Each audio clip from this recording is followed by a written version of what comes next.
Hey, what's up, y'all? Welcome. My name is Misha, better known as Misha Lanise, and I have been loving creating these videos. Um, as I told y'all when I created my channel, that I am a well-rounded person. So I'm not just a mother. I'm not just a person who had the gastric sleeve. I'm not a home remodeler, but somebody who's trying to remodel my home. I'm pretty much well rounded. That's why I like the vlog aspect of the whole video concept and YouTube and all of that. But anyway, I'm on here today to kind of talk about one specific thing, which is the vertical sleeve surgery. So by now, I know everyone has heard of vertical sleeve surgery, better known as like VSG. That's like the acronym for it, or whatever you want to call it. This surgery, it's a weight loss surgery. And basically what they do is they cut a portion of your stomach out to make it smaller so that you can't consume as much food. I had that surgery.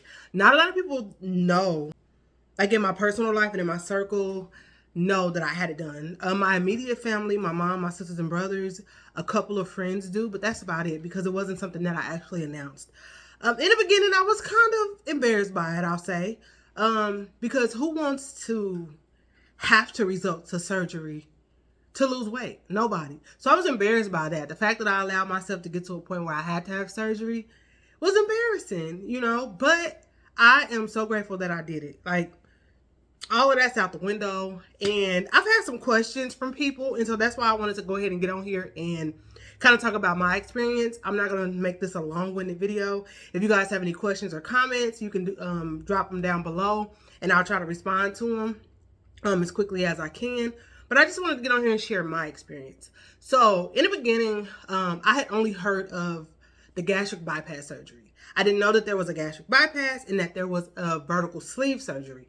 So when I got to like a point of what I feel like was no return, I started researching and just seeing what my options were out there. And vertical sleeve surgery popped up. And I'm like, well, what is this? I'd heard of gastric.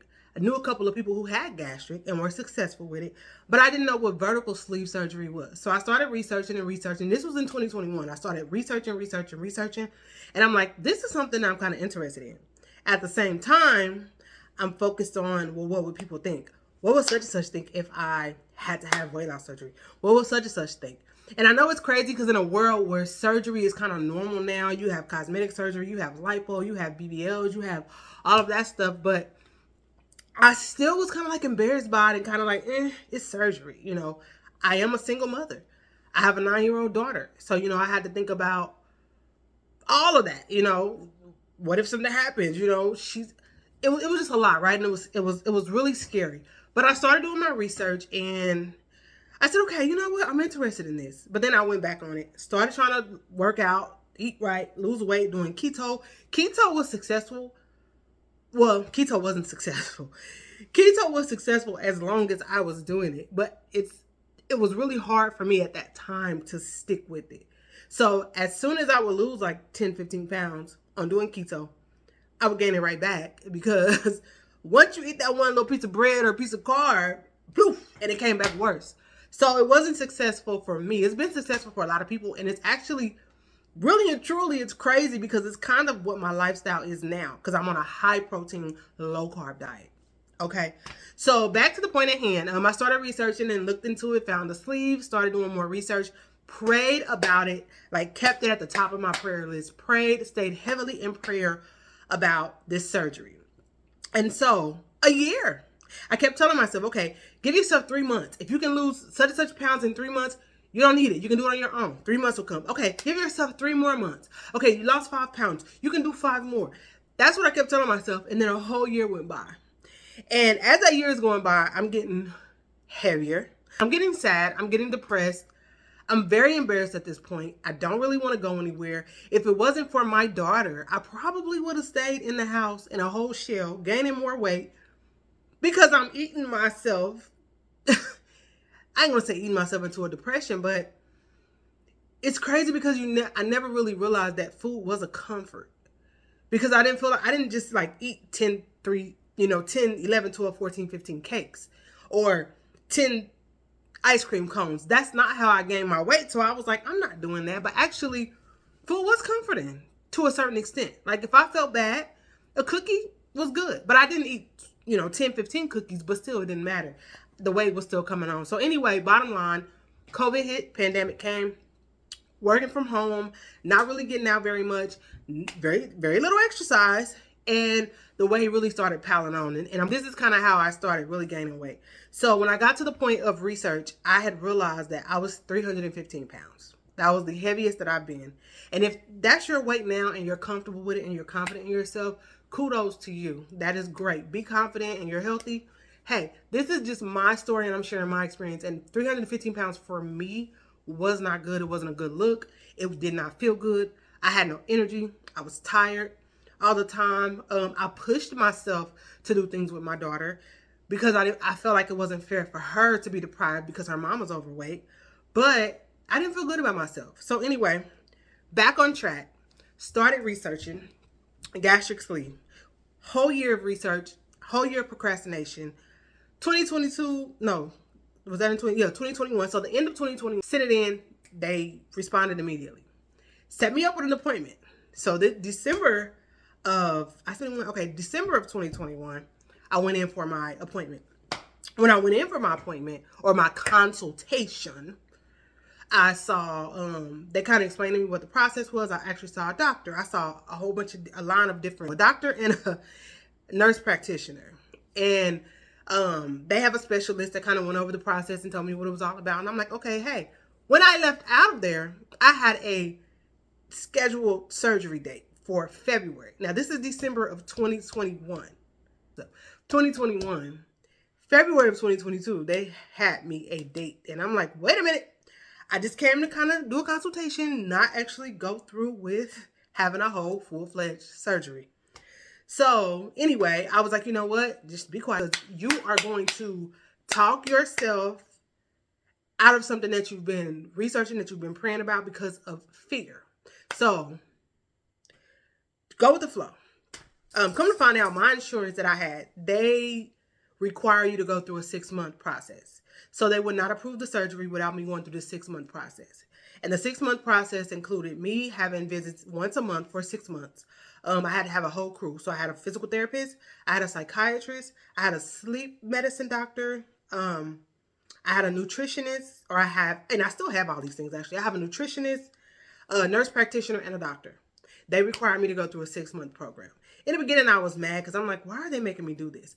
But it actually was one of the best things that they could have done. I'm so grateful for it.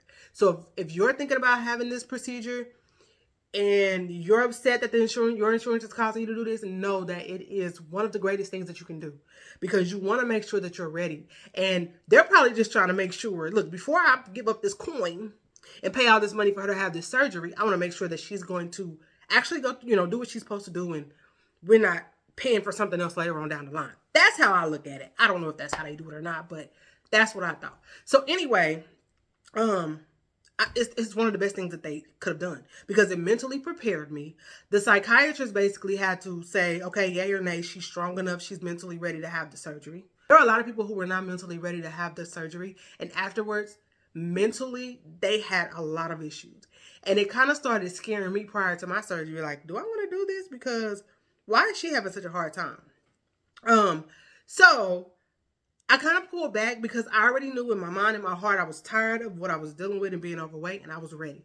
So I pulled back from being in those groups and listening to a lot of those negative stories. There are a lot of positive stories in those groups, but there were also a lot of negative people who, after the surgery, they were crying. They hated that they went through it. They went through a lot of pain mentally, not being able to eat like you used to prior to having the surgery. Like, they went through a lot. So, and those people did not go through the 6-month process. They went in for a consultation. The next month they were having a surgery. They were not mentally prepared. So I'm grateful that my insurance company made me go through that process because it gave me time, 6 months, to make sure that this is what I wanted to do. And even throughout those 6 months, I kept going back and forth a few times like, I don't know if I'm ready. Do I want to go through this? Do I want to do this? But there came a point where something just came over me, and I just knew that I was ready. I was tired of feeling the way I was feeling. I was tired of being tired. I was tired of being sad. I was tired of being depressed. And I'm like, you know what? I'm going to do this for me. And so I stuck with that mindset, and I prayed and I prayed and I prayed and I prayed and I prayed and went through the process, the 6-month process, got to the end of the 6 months, and surgery date was there.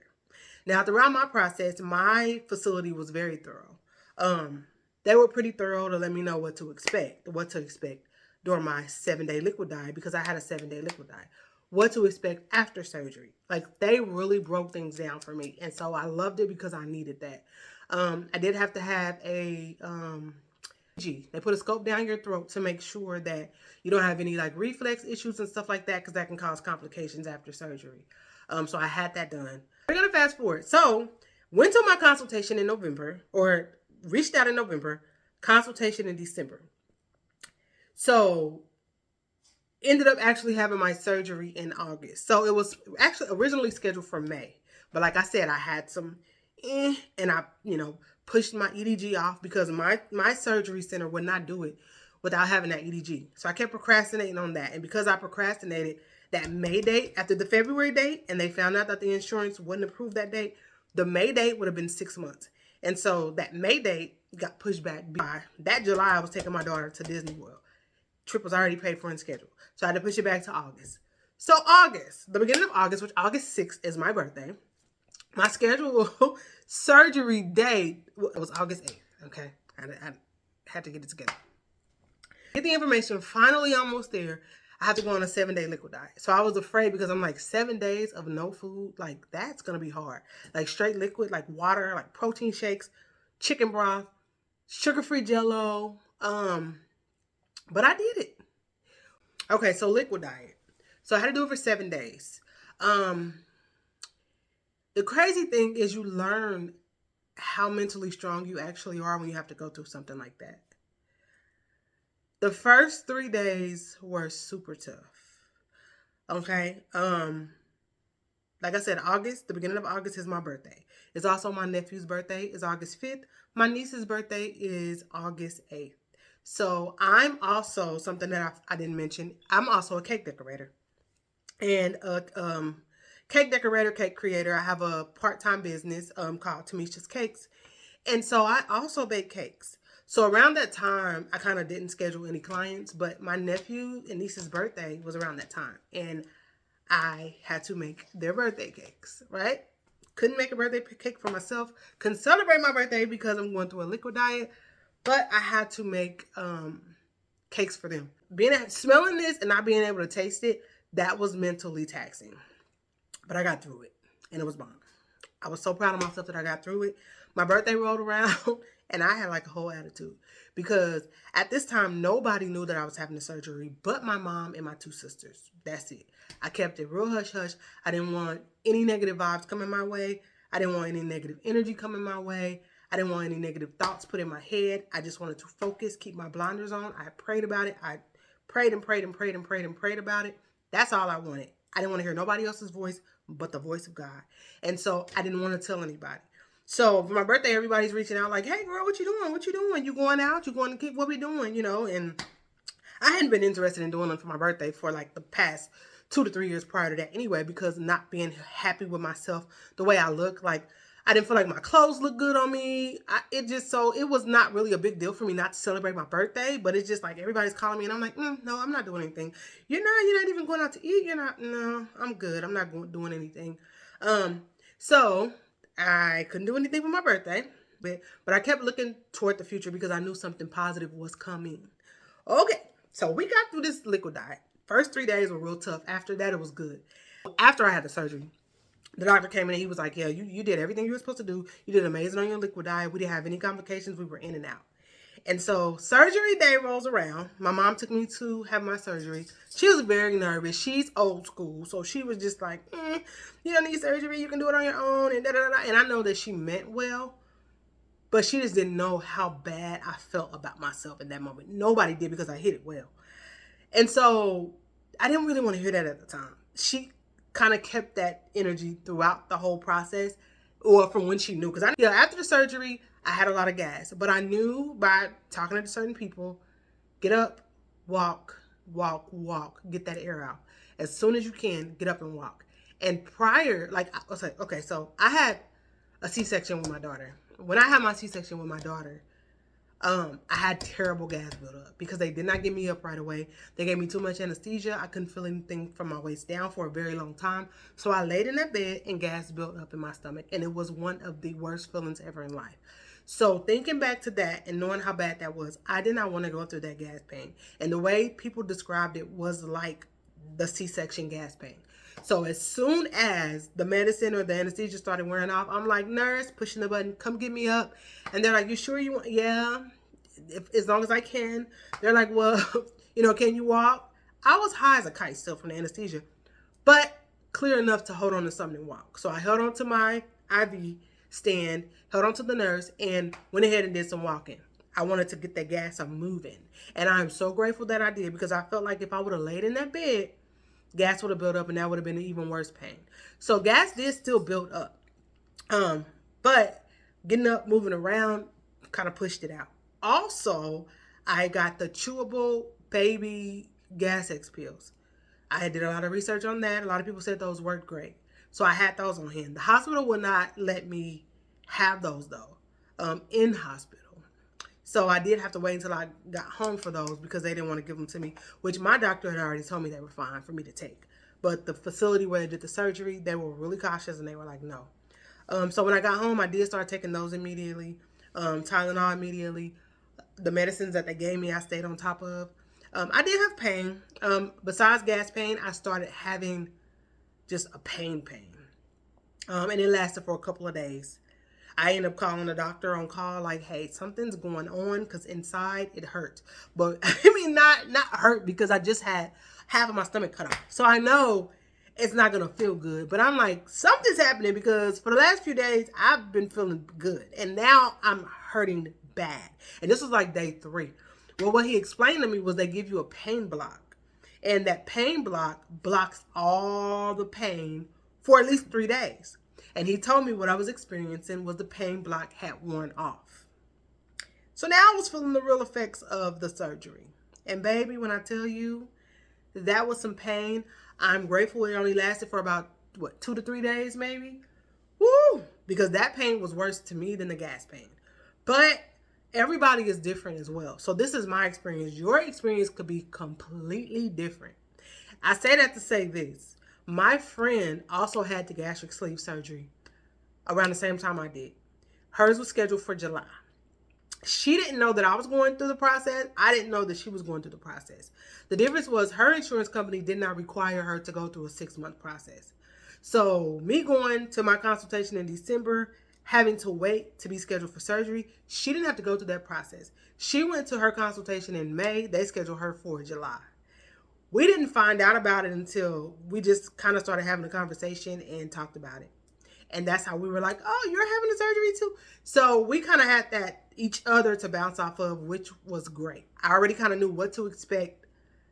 Well, I thought after that pain, like eating for me was actually great. I didn't have any complications eating anything. A lot of people have problems eating eggs. Eggs were my favorite go-to. Different plans, like I said, different plans are different. I started eating, like eating wasn't a problem for me. There was really nothing that I ate that bothered me. I did eat in moderation and chew my food well, and all of that, as my plan stated. You're on a high protein, low carb, 0 sugar. I'm not gonna say diet because it's a lifestyle.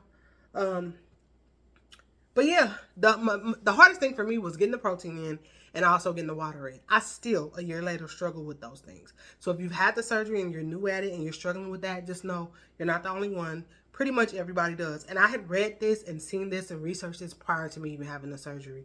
So that's something that's kind of been pretty consistent across the board. Even now, I have to remind myself to drink water, because you can't eat and drink at the same time. That's one of the things that I miss prior to having surgery. You cannot eat and drink at the same time. You do get to a point when you're completely healed. Like now, I probably can eat and drink at the same time, but I don't want to, because I can risk stretching the pouch. And then also, it makes me feel uncomfortable. I tried it one time accidentally. I ate, and you know, when you eat mentally, it's like you eat and you drink. Well, I ate and I was so thirsty, I went ahead and took like a couple of sips of water, and no, my stomach felt like this. It was like in a knot. So I haven't tried it anymore since that one time. But that is one thing that I miss. Like being at restaurants, it's kind of hard because can't really order a drink with your food. You're gonna either drink, or you're gonna eat. Which one are you gonna do? That even goes with alcoholic beverages. Alcoholic beverages. You know, I used to get a margarita with my meal. Can't really do that anymore. If I get the margarita, then I might as well take my meal to go. If I'm not very hungry, I'll do that, and I'll take my meal to go. In the beginning, I didn't drink margaritas or any type of drink with sugar in them because I was just too afraid to test it and trust it or test it. Now I'm a year out, so I will drink a margarita. 9 times out of 10, it's not a full one, but I'll drink some and I'll be able to, you know, take a nice little amount. So going to restaurants have been different for me because you do have to find meals that go along with your new lifestyle. So like high protein, low carb, and you can't eat or drink at the same time. So I always just order water and I never really drink the water. Or if I have like a little cocktail or whatever, then I'll drink the cocktail, but I won't eat. I'll take the food to go. Vegetable, I'll do like a salad and meat. So that's kind of what I try to stick to when I go to a restaurant. Sometimes I will deviate and try something a little different. Like the other day, I actually did have an enchilada, which of course, you know, the shell or the tortilla shell or corn tortilla shell is carbs. But I ate about half of it. It had cheese, it had sauce, it had lettuce, it had all, you know, other good stuff on it. But that shell fills me up quicker. So I notice if I do eat something with a little bit of carbs in it, it does fill me up quickly. Even a year out, it does that. So that's something that, you know, you have to kind of get used to. So alcohol. One of the things I did in research, prior to me having the surgery, I researched, and they were like, you know, when you first have a drink, tread lightly because your stomach is smaller, your body absorbs things differently. So alcohol, make sure that you have a cocktail, wine, drink, whatever at home first before you do it out, because your alcohol tolerance is going to be different. For me, honey, it ain't changed nothing. Nah, but I stopped drinking like heavily or I never really drank heavily, but I started drinking less after I had my daughter anyway. So for the last 9 years, 8 years, I have a glass of wine every now and then or a margarita every now and then, but that's about it. So I did wait probably 7 months out before I had my first drink. I had some tequila mixed with a sugar-free drink mix. What is it called? Armours. They're sugar-free. And drank it, and I drank a little bit, and it was cool. And that little drink didn't do anything for me. So I was expecting for it to hit me hard because they're like, alcohol affects you different. It didn't really do nothing for me. I have not just tried to guzzle or just literally tried to get drunk. I don't drink to get drunk anymore. I used to in my 20s, not so much anymore. I'll have a glass of wine every now and again. I'll have like a little mixed drink, a martini, a margarita. Margaritas do have a lot of sugar in them, but you also have some places that make sugar-free margaritas. Those are good. I experienced one of those a couple of weeks ago in Memphis on Beale Street. They have a daiquiri shop where they have an option for a sugar-free mix, and it actually was pretty good. So exercise for me, I started exercising actually a little bit too soon, and I found out when I went for my follow-up that I was doing too much too soon. So I said, okay, I'll stop. So I didn't really start back really doing light exercise until like 4 months out from having my surgery. And then even then, I didn't do a lot of exercise. And so my exercise has been like very minimal. But the thing is, now I'm starting to see the effects of that because, you know, I'm starting to get loose skin. My midsection, because the muscle is kind of leaving there, it's kind of getting a little sagging and a little flabby. So I wish I would have like stuck with exercise from the beginning and actually stayed with it. But I've reverted and I'm doing it now. I got workout clothes. I have my membership to my gym. I've started off with the treadmill, and I'm going to do weightlifting, muscle building. One of the things that you do want to make sure that you do, or that I wish I would have made sure that I stuck to, was protein, protein, protein. It's really hard to get that in, but that is the most important. I wish I like knew that back then as much as I know that now. I have lost so much muscle because I was not getting enough protein in. Even the protein shakes. Like my friend, who I was telling you about, who had the surgery the same time I did, her facility pushed protein shakes. My facility wanted me to get away from protein shakes. I kind of wish I would have stuck with the protein shakes because it would have helped me get my protein in. I don't feel like she lost a lot of muscle. I mean, yeah, I feel like she's losing the weight proportionately. Me, my thighs are a little jiggly, which I'm used to my thighs being solid. Even though I was bigger, I was solid. So my boobs are super soft. My body is soft where I'm used to it being a little bit more solid because I have a lot more muscle. So I am working on my protein. I am getting a personal trainer. I'm working on trying to build that muscle back up. But just a, word to the wise, word of advice, just really try to stick with the protein because that does make a huge difference. All right, thank you guys for watching part 1 of my video. I hope that you guys enjoyed the information that I provided. If you did, go ahead and hit that like button down below, and also subscribe to my channel. Like I said, I'm new on YouTube and I'm growing, and I want to grow my family. So please hit the subscribe button and become a part of my YouTube family. Part 2 will be dropping soon if it's not already available. But it will have a little bit more detail as to my experience after having the surgery. So definitely go watch that video. Go ahead and give it a thumbs up. Go ahead and comment below and let me know how you feel about it. If you've had the surgery, go ahead and give me a little bit of feedback about your experience. Let me know if some of the things that I talked about in my video you experienced as well, or if your experience was totally different. So talk to me down below. I'll talk back. Thank you guys so much once again for watching this video. Until next time.